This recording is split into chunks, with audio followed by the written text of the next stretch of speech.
Nagsagawa ng prayer rally ang mga taga-suporta ni dating Senador Bong Revilla sa Cavite. Isang araw yan bago ang kanyang arraignment sa Sandigan Bayan. Kaugnay yan ng mga kaso dahil sa flood control scandal. Ang detalye sa Agenda Weekend Report ni Ian Maghanoy live mula sa Kawit, Cavite. Ian, kumusta ang sitwasyon dyan? George, due process nga ang pinanawagan o ipinananawagan ng mga taga-suporta ni former Senator Bong Revilla Jr. ngayong bisperas ng kanyang nakatakdang arraignment sa Sandigan Bayan. Ayon sa mga taga-suporta ng dating mambabatas, lalabas din ang katotohanan na walang kasalanan si former Senator Bong Revilla Jr.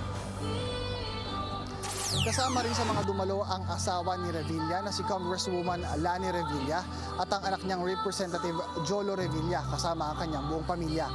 Dumagsa ang nakaputing Revilla supporters sa lugar para ipanawagan ang tamang proseso at pagdinig sa hinaharap na reklamo ng dating senador. Bitbit nila ang mga banner kung saan nakasulat na walang sala ang dating mambabatas kasama sa programa ang pag-alay ng taimtim na panalangin.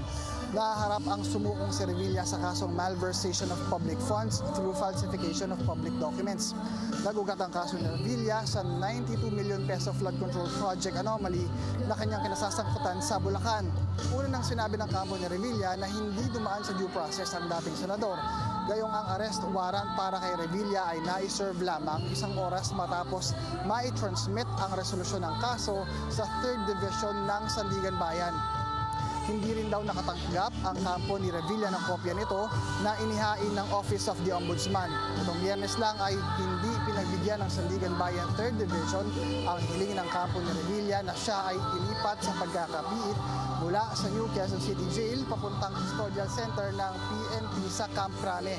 Una nang lumitaw ang pangalan ng dating senador sa flood control scandal na i-implicate ni whistleblower at dating DPWH Undersecretary Roberto Bernardo ang kanyang pangalan. Ani ni Bernardo, siya raw mismo ang nakapaghatid ng di umano'y cash sa tahanan ni Revilla kung saan nakapag-usap pa raw ang dalawa.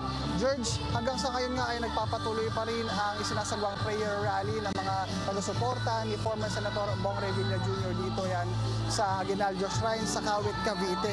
Inaasahan nga bukas alas 8 ng umaga ay makikisa rin ang mga supporters na ito ni former Senator Bong Revilla sa labas naman ng Sandigan Bayan para ipagpatuloy ang kanilang panawagan habang isinasagawa ang pagsasakdal sa dating mambabatas. George? Okay, maraming salamat Ian Maghanoy, nagulat ng live mula sa Kawit, Cavite.